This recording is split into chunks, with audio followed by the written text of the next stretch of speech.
बच्चे की सही गुरु कौन है? बेटे की सही गुरु है उसकी माता। बच्चे की सही गुरु कौन है? माता ही पहली गुरु है, माँ ही पहली गुरु है। माँ की जगह कोई नहीं ले सकता। माँ केवल माँ ही माँ है। पिता कभी माँ नहीं हो सकता, लेकिन माँ पिता हो सकती है। सही है?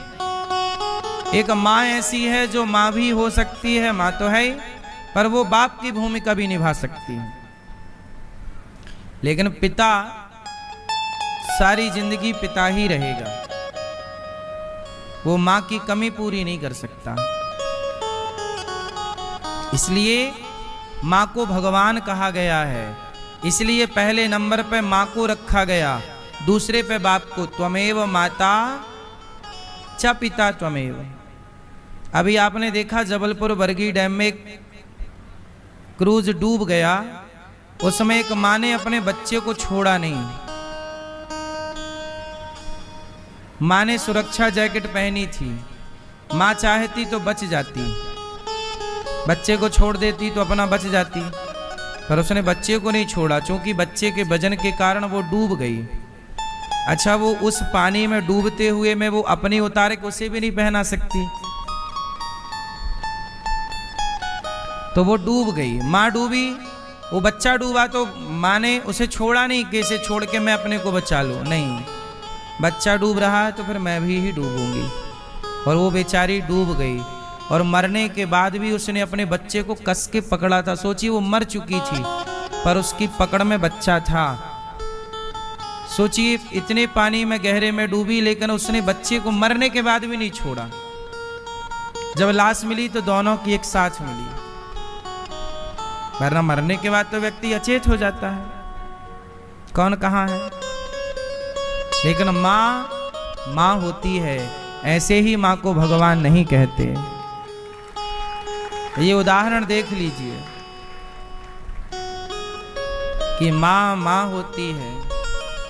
बच्चे के लिए वह आग में कूद जाए, वह पानी में डूब जाए, लेकिन वही बच्चे बड़े होकर देखो जब माँ को घर से निकालते हैं तो कितना कष्ट होता है।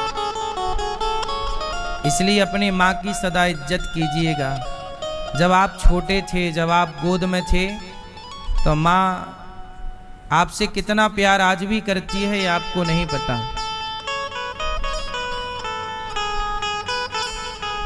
माँ पहली गुरु है बच्चे की, और गुरु का फर्ज है कि अपने बच्चे को, इसलिए मैं सरकार से निवेदन करता हूँ। कुछ समय पहले वृंदावन में भी एक नाव का हादसा हुआ था। कुछ लोग यहाँ भी डूब गए थे यमुना जी में, और आए दिन किसी नदी में, तालाब में ये घटनाएं सुनने को मिलती हैं। मेरे पास एक उपाय है, ये घटनाएं होंगी ही नहीं। कहो तो बताऊं। उपाय ये है कि जैसे बच्चों को आप स्कूल में पढ़ाते हैं, इतने सारे पीरियड होते हैं, तो मैं निवेदन करूंगा सरकार से कि स्कूलों में ही बच्चों को क्लासों में इतना कुछ पढ़ाते हैं, इतने सब्जेक्ट हैं, तो स्विमिंग का एक सब्जेक्ट और जोड़ दिया जाए और बच्चों को स्कूल में ही तैरना सिखाया जाए। तैरना सिखाया जाए। क्या सिखाया जाए? हर स्त्री को तैरना आना चाहिए, हर पुरुष को तैरना आना चाहिए। सही है गलत है? हर बच्चे को तैरना आना चाहिए। यदि तैरना आता तो चलो नाव डूब गई थी तो कोई ना मरता, क्योंकि वो नाव लगभग किनारे थी,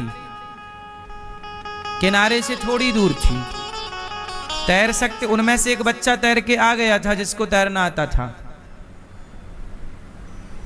यदि तैरना आता, आपने सब कुछ सीखा पर तैरना नहीं सीखा, पार जाना नहीं सीखा, तो क्या सीखा? इसलिए ये हादसा हमारे भारत में हर शहर में, हर जगह एक नदी है, एक तालाब है।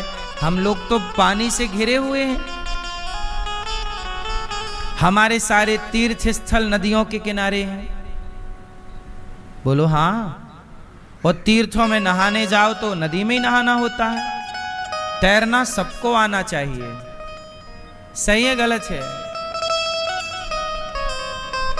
तैरना सबको आना चाहिए। नाव डूब भी जाए तो कोई फर्क नहीं, अपना कूद के पार लग जाओ। और आप थोड़ा तैर भी लेंगे, थोड़ा चलो तैरना इतना तो आए कि कम से कम पानी के ऊपर आप बने रहें। इतनी देर में कोई सुरक्षा करने वाला पहुंच ही जाएगा। कोई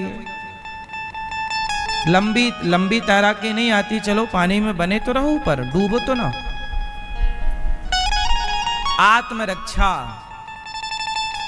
आत्मरक्षा सबसे बड़ा धर्म है। अपने को बचाओ।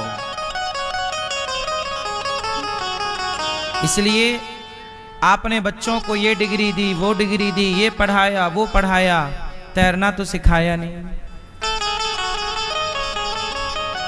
इसलिए पहले भी मैं ये बात बता चुका हूं कई बार, हर बच्चे को तैरना आना चाहिए।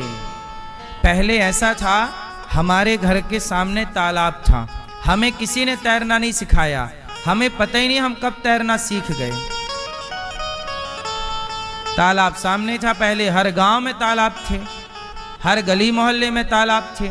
सबको, पुराने लोगों को, अधिकतर लोगों को तैरना आता है, जितने भी पुराने, क्योंकि सबका काम नदी से, पहले नल नहीं होते थे, नदी का पानी पीने के लिए होता था, तालाब का पानी पीने के लिए होता था। सबको पानी से काम था तो तैरना सब जानते थे। अब पानी से किसी को काम नहीं है इस तरह का, खैर तैरना नहीं जानते। हम लोगों को पता ही नहीं लगा हम लोग कब सीख गए तैरना। हमें तैरना आता है और बचपन से तैर रहे हैं। आप लोगों को अपने बच्चों के प्रति ये जिम्मेदारी रखनी चाहिए। लाख काम छोड़कर बच्चों को पहले तैरना सिखाओ, अपनी बेटी को भी और अपने बेटे को, और आप भी सीखो। सही है गलत है? कब आप नहाते नहाते पांव फिसल जाए, कहां से फिसल जाए फिर? इसलिए कितने हादसे रोज आपको सुनने में मिलते हैं। पानी में डूब गया, वो गए थे नहाने डूब गए, वो गए थे नहाने डूब गए।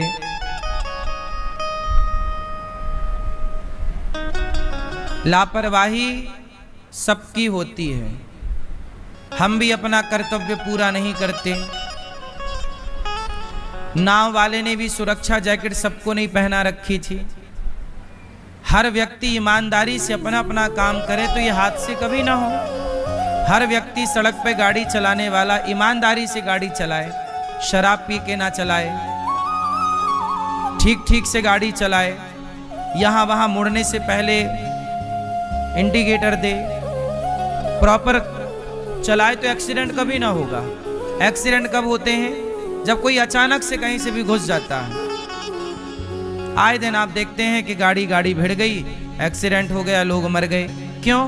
क्योंकि कोई कहीं से भी घुस रहा है। हम कहते हैं कि स्कूलों में आप इतना कुछ पढ़ाते हो, सड़क में गाड़ी कैसे चलाना है ये भी स्कूल में पढ़ा दो बच्चों को। नहीं चलाना सिखाना कि बेटा कहीं से भी नहीं घुसना, ये भी शिक्षा है या नहीं? अब जैसे आप फ्लाइट पे बैठते हैं, जरा समझिएगा उदाहरण से। जब आप फ्लाइट पर बैठते हैं तो फ्लाइट में वहाँ पर महिलाएं होती हैं, बहनें, वो बताती हैं कि इसमें 2 द्वार आगे की तरफ है, 2 द्वार पीछे की तरफ है ना। इमरजेंसी गेट खोलना हो तो ऐसे खुलता है, ये नीली पट्टी है, ऑक्सीजन निकलेगा, ऐसे ऑक्सीजन लगाना है, सीट बेल्ट ऐसे बांधना है। हम कहते हैं भाई ये सारी चीज़ें फ्लाइट में बैठने के बाद थोड़ी कोई सीख पाएगा 1 मिनट में। ये सारी चीजें आत्मरक्षा की हर स्थिति स्कूल में सिखा दो बच्चों को। 1 महीने का भी कोर्स नहीं है ये सब कुछ। फ्लाइट में बैठने के बाद क्या सिखाएंगी वो मैम साहब?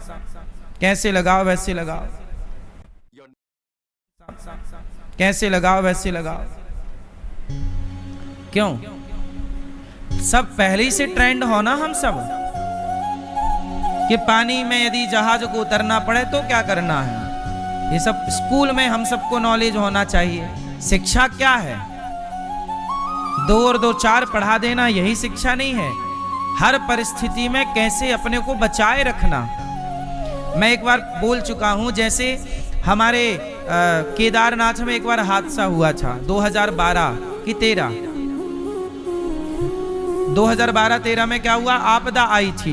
वो नहीं आई, सुनामी आ गई, क्या आ गई, बादल फट गए, पानी पानी, कितने लोग बह गए, कितने लोग जंगलों में भाग गए, बच्चे माँ बाप, हफ्तों तक लोग जंगल में भटकते रहे। सुना कि नहीं, ये सब सुना होगा।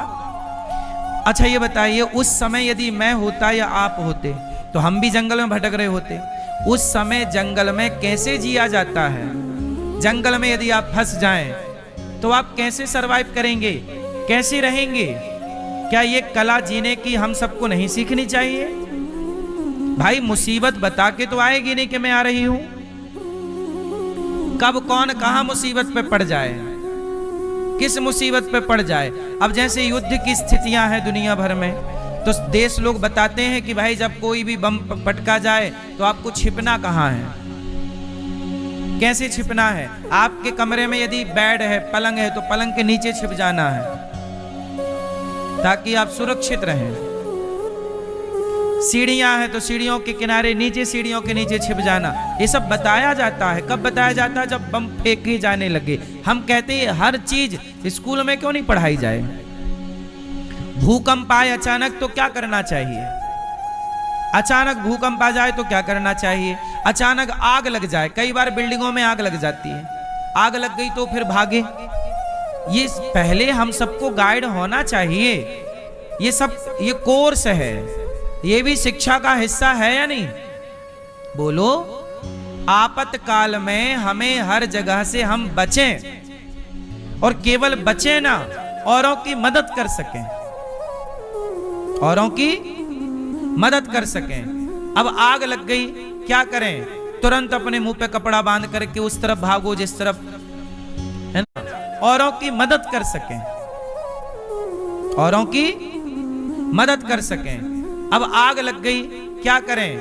तुरंत अपने मुंह पे कपड़ा बांध करके उस तरफ भागो जिस तरफ, है ना, सुरक्षा की संभावनाएं हैं। मुंह पे कपड़ा लगा लेने से धुआं का सीधा प्रभाव नहीं पड़ता, घुटन से व्यक्ति थोड़ी देर के लिए बच जाता है, और थोड़ी देर में ही आप यदि भाग सकते हैं तो भाग जाइए। मतलब बहुत कुछ संभावनाएं रहती हैं।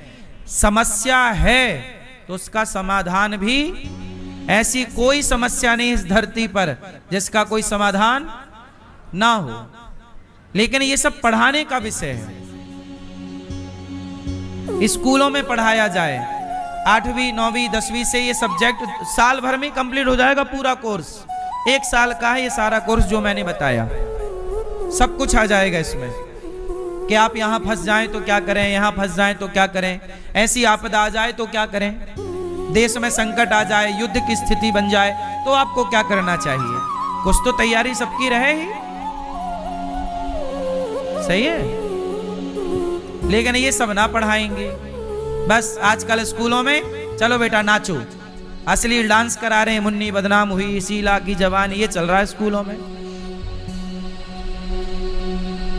चल रहा है कि नहीं? स्कूलों में ही चल रहा है। लड़के लड़की नाच रहे हैं, है ना, लिव इन चल रहा है, इलू इलू चल रहा है। ठीक ठीक चीजें नहीं चल रही स्कूलों में। स्कूल ही बिगाड़े हैं देश को। बोलो हाँ कि ना? स्कूलों में जो पढ़ाना चाहिए वो पढ़ाओ, जो वास्तविक में जरूरत है वो पढ़ाओ। आजकल के शिक्षित समाज को देख लीजिए, शिक्षा पाके 15 साल पढ़े, बाद में 20,000 की नौकरी नहीं मिल रही है। ये तुम्हारी शिक्षा का हाल है। सही है गलत है? 15 साल पढ़े, लाखों तुमने फीस दी, और अब 20,000 की नौकरी को तरस रहे हो। भैया एक 20,000 की दे दो यार, नौकरी नहीं मिल रही है। तो फिर पढ़ाई किस काम की? पढ़ाई का मतलब ये नहीं कि हम केवल नौकर बने। शिक्षा क्यों? पहले के जमाने की शिक्षा और आज के जमाने की शिक्षा में अंतर क्या है? आज के जमाने की शिक्षा केवल पेट भरने की है, पिछले जमाने की शिक्षा आत्म कल्याण की शिक्षा हुआ करती थी। उस शिक्षा से व्यक्ति का कल्याण होता था, आत्म कल्याण।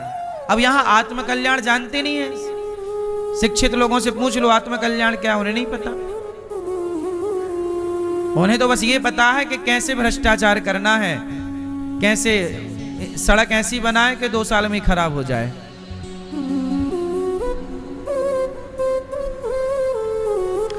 कल भैया बता रहे थे उज्जैन में एक सड़क है जो 25 साल से खराब नहीं हुई, तो जिस ठेकेदार ने सड़क बनाई उसको दोबारा सरकार ने ठेका ही नहीं दिया कि तूने इतनी बढ़िया सड़क क्यों बना दी भाई साहब। और जब वो नहीं खराब हुई तो फिर जेसीबी से खोद दी उसको, हाँ खोद, क्योंकि एक बार ये बन जाएगी सड़क 25 साल चलेगी तो दोबारा पैसा नहीं मिलेगा ना, और बार बार बनती रहेगी तो उसके नाम का बार बार पैसा मिलता रहेगा और नेताओं की अफसरों का जेब भरता रहे, कमीशन सबका रहता है कि हम आपको ठेका देंगे सड़क बनाने का तो आप मुझे 20% देंगे, है ना। ये सब ठेका में सब कमीशन खोरी चलती है। इतनी बढ़िया सड़क बनाई कि फिर उसको दोबारा काम ही नहीं दिया। ये है भारत।